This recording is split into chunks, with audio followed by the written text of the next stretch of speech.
For decades, royal insiders insisted that Prince Philip's private journals were sealed forever, inaccessible even to those closest to him.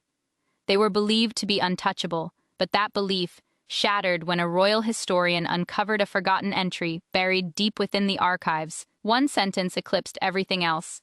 It mentioned Harry, and it was written during Philip's final days. Before we dive into what this truly means for the royal family, be sure to subscribe so you don't miss any updates. Prince Philip's journals had long fueled hushed speculation, volumes handwritten over decades, documenting royal life from his own perspective. Hidden from public view and protected by rigid protocol, they were seen by only a select few trusted archivists and scholars, all sworn to silence. Most believed that after Philip's death, the final pages were quietly sealed away, never to resurface. Then, during a routine reorganization of the Windsor archives, meant only to preserve historical material, a single folder was found to be misplaced.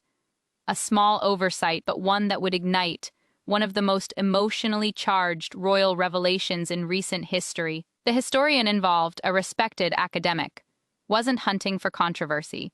His role was purely administrative. Yet, as he turned pages filled with memories, reflections, and observations from a man who had witnessed nearly a century of royal transformation, one entry near the end demanded attention, not because of its content alone, but because of its emotional weight.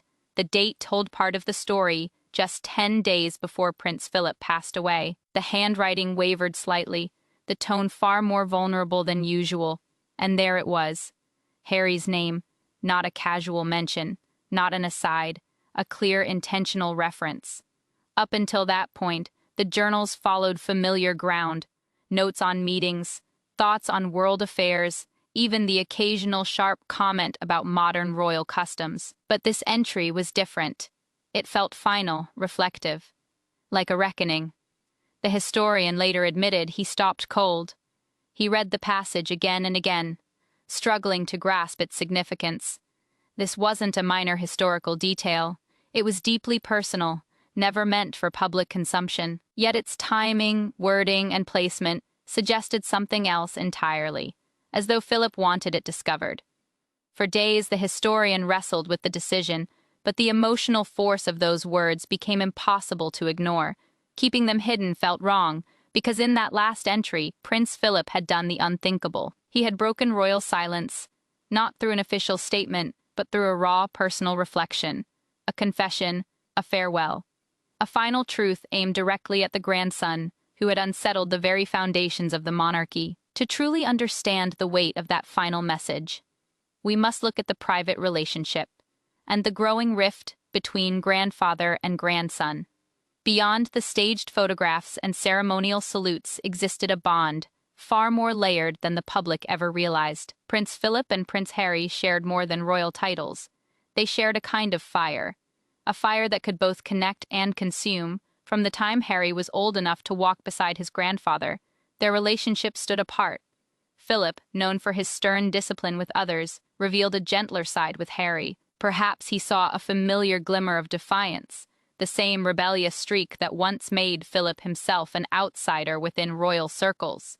Where others saw Harry as merely the spare, Philip saw potential, a chance to redefine duty in a way that still mattered, even if it challenged tradition. In those early private years away from cameras, they were more than monarch and heir.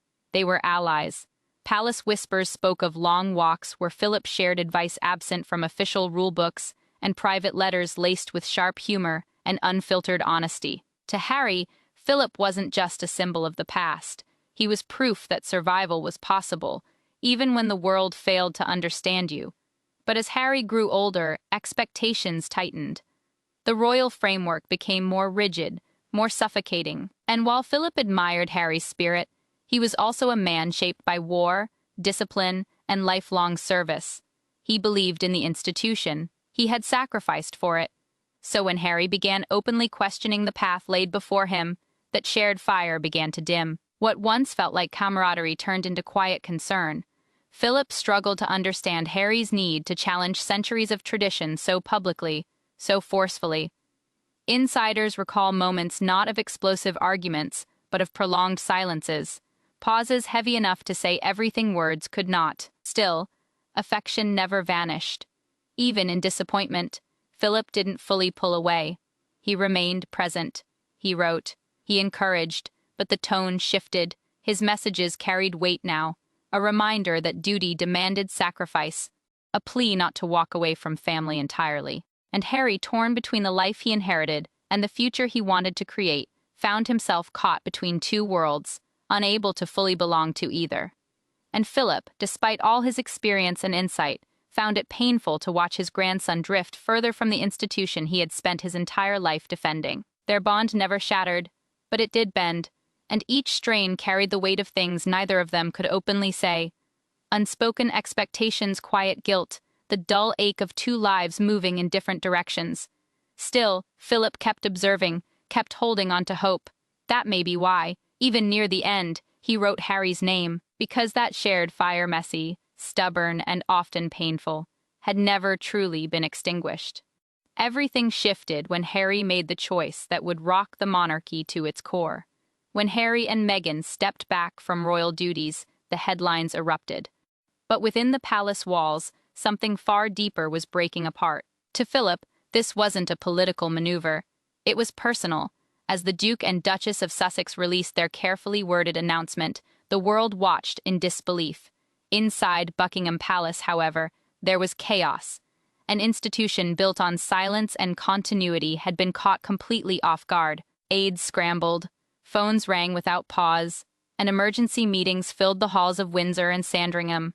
Yet one voice, long influential behind closed doors, did not respond with panic, but with anger. Prince Philip, frail and increasingly withdrawn in his final years, reportedly received the news in private. Those closest to him described his reaction as a crushing mix of disbelief, fury, and deep sorrow. It wasn't simply that Harry was leaving, it was that he was turning his back on something Philip had sacrificed everything to uphold. Philip understood sacrifice. He had surrendered his naval career, his surname, and much of his personal freedom in service to the crown. To him, duty was not a choice. It was the foundation of monarchy itself, and while he had tolerated change with the occasional grumble, Harry's decision struck at the core of his beliefs. This wasn't youthful defiance to Philip. It felt like betrayal. Palace sources claimed that Charles and Camilla attempted to calm the Duke, suggesting that modern pressures on younger royals were unlike anything Philip had known, but he refused to accept it. One insider recalled him cutting through the explanations with a single line: "The crown is not a convenience." In the weeks that followed, an unsettling silence settled between grandfather and grandson. Whispers circulated of letters exchanged, emotional, tense, unresolved, but none ever surfaced. The only signs came from those who noticed Philip withdrawing further into himself. The bond that once felt unbreakable now existed only as memory, fractured by a decision neither man could undo.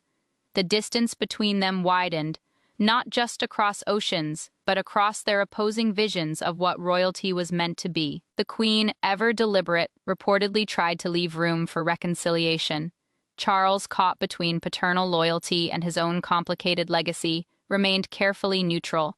But Philip, direct and uncompromising, clung to a single principle: service above all else. And in his eyes, Harry had abandoned the one thing that could never be repaired once lost: honor. So after the Sussex announcement, Prince Philip withdrew, not from duty, but from conversation.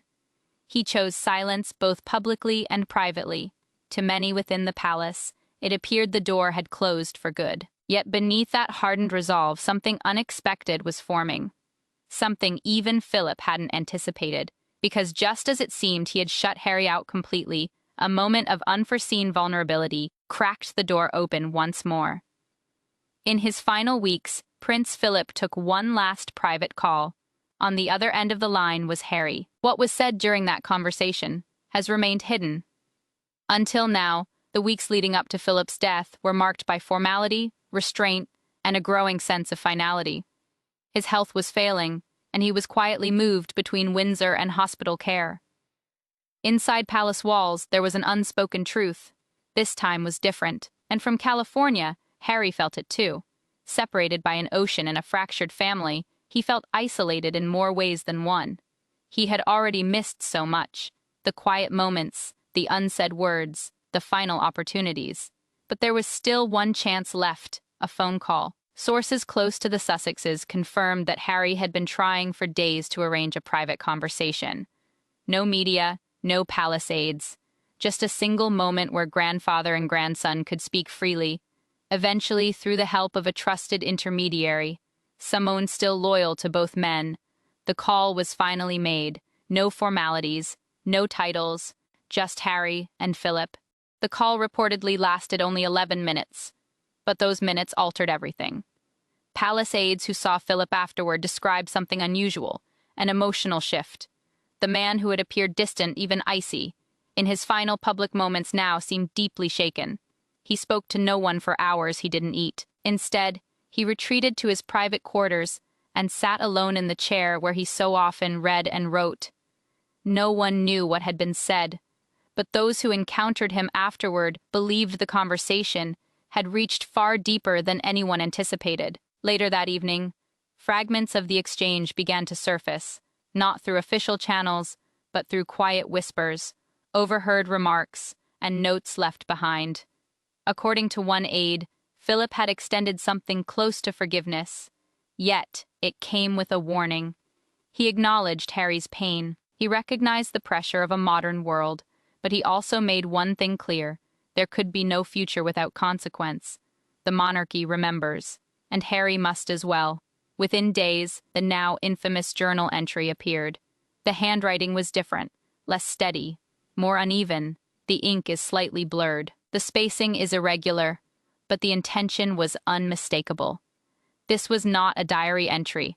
It was a final statement, a deliberate, haunting reflection on a grandson once cherished, then distanced, and now, quietly, reached for one last time. The words themselves would not be revealed until later, but those closest to Philip say he knew exactly what he was doing. He wanted Harry to read them, maybe not immediately, but someday. And what he wrote in the final lines of his final journal stunned even those nearest to him. It was only a paragraph, yet within those lines was a side of Prince Philip no one expected: raw, unfiltered, and painfully honest. His last thoughts on Harry read as both confession and caution. Up to that point, the journal contained what many assumed it would: reflections on duty, commentary on state affairs, observations about a changing monarchy. Then came the final paragraph. The handwriting grew weaker. The pen pressed harder into the page, as though each word had been carved rather than written. The historian who uncovered it later said the room fell silent when he read it aloud, like the air itself understood its significance. The passage opened with a striking line: "He is a boy lost between two wars, the one we fought for tradition, and the one he fights for truth." There was no doubt it referred to Harry. Formal in tone, yet heavy with internal conflict. Philip did not mask his disappointment. He wrote of Harry's fractured compass, a phrase many interpret as his struggle to balance personal belief with public obligation. And yet, in the same breath, there was admiration. His nobility is misguided, but sincere. It was a startling admission. Philip saw honor in Harry's defiance, even if he could not fully embrace it. That tension, love bound tightly with frustration, ran through every sentence, culminating in one of the most poetic and cutting lines of all.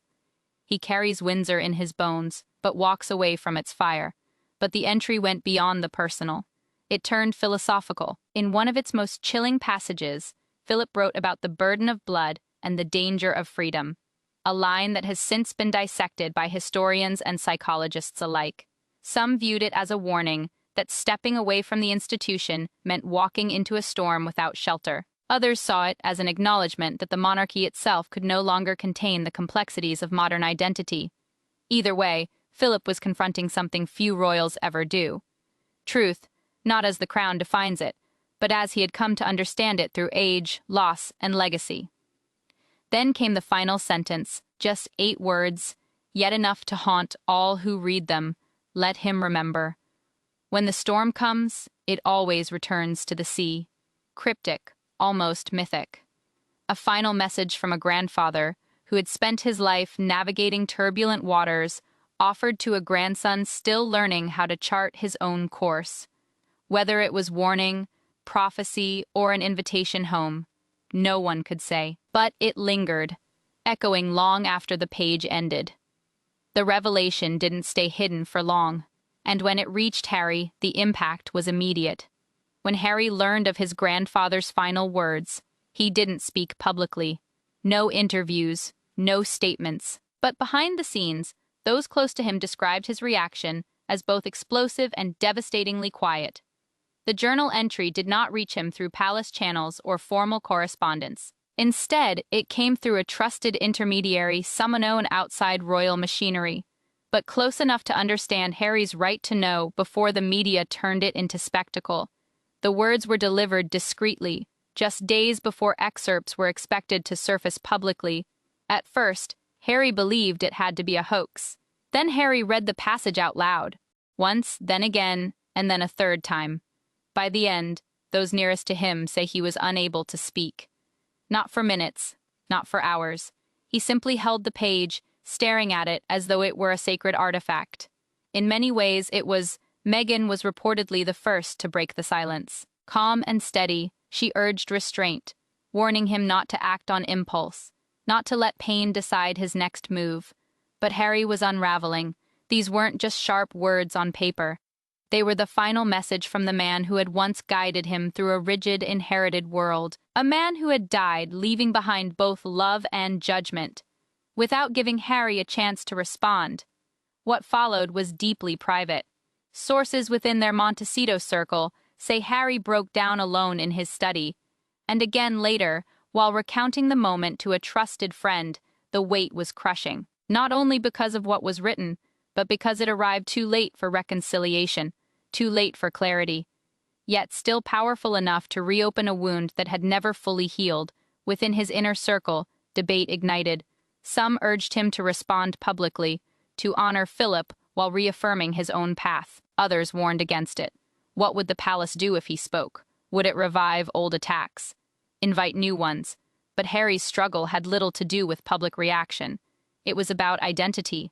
The man staring back at him in the mirror, caught between the prince he was raised to be and the man he had chosen to become. Could he accept Philip's truth without abandoning his own? Could he forgive a grandfather who, in his final words, both reached out and closed the door? In the end, Harry chose silence. No interview, no statement, just a brief, solemn message sent through the same trusted intermediary who had delivered the journal entry. It wasn't a rebuttal. It wasn't an apology. It was acknowledgement, a final note to a man who had shaped him, disappointed him, and still somehow earned his quiet respect. The message was never answered, and perhaps Harry decided it didn't need to be. But the journal did more than expose a broken bond. It reopened a royal fracture that had never fully healed. The royal family had buried countless secrets over the years. But once Philip's journal began to leak, the palace moved quickly to limit the damage. The question was, had they already waited too long? The moment excerpts from Prince Philip's final entry began circulating, crisis teams activated behind closed doors. Senior aides scrambled to trace the leak, hoping it was contained. It wasn't. The historian's revelations, fragmented but explosive, sent shockwaves through the media and the monarchy alike. Inside palace walls, panic unfolded quietly. Emergency calls were made between Charles, William, and the Queen's most trusted advisors. No consensus emerged. Some pushed for denial. Others urged controlled transparency. Ultimately, silence prevailed. Once again, relying on the royal code of non-engagement to outlast the storm. It failed behind the scenes, blame spread rapidly. Some accused the Sussex camp, despite their lack of access. Others suspected internal betrayal, a resentful staffer, a disillusioned aide, perhaps even someone loyal to Philip who believed the truth deserved daylight. The palace, once bound by polished unity, filled with whispered accusations. Trust dissolved, alliances fractured, and still, the story grew. Each hour brought new fragments, some allegedly leaked by those close to the archives. Others surfaced through foreign journalists, claiming access to unreleased material. But what terrified the palace most wasn't what had already emerged, it was what might come next. Insiders hinted the journal didn't end with Harry. There were references to Charles, to the crown, even to the Queen herself. If those pages ever became public, the monarchy could face a reckoning it wasn't ready for. William, ever mindful of public perception, reportedly voiced serious concern. He feared the institution was losing control of its narrative at the worst possible moment. Privately, he argued that silence looked like guilt, but Charles held firm Philip's legacy, the Queen's dignity, the sanctity of the institution. None of it, he believed, could be dragged into a media battle.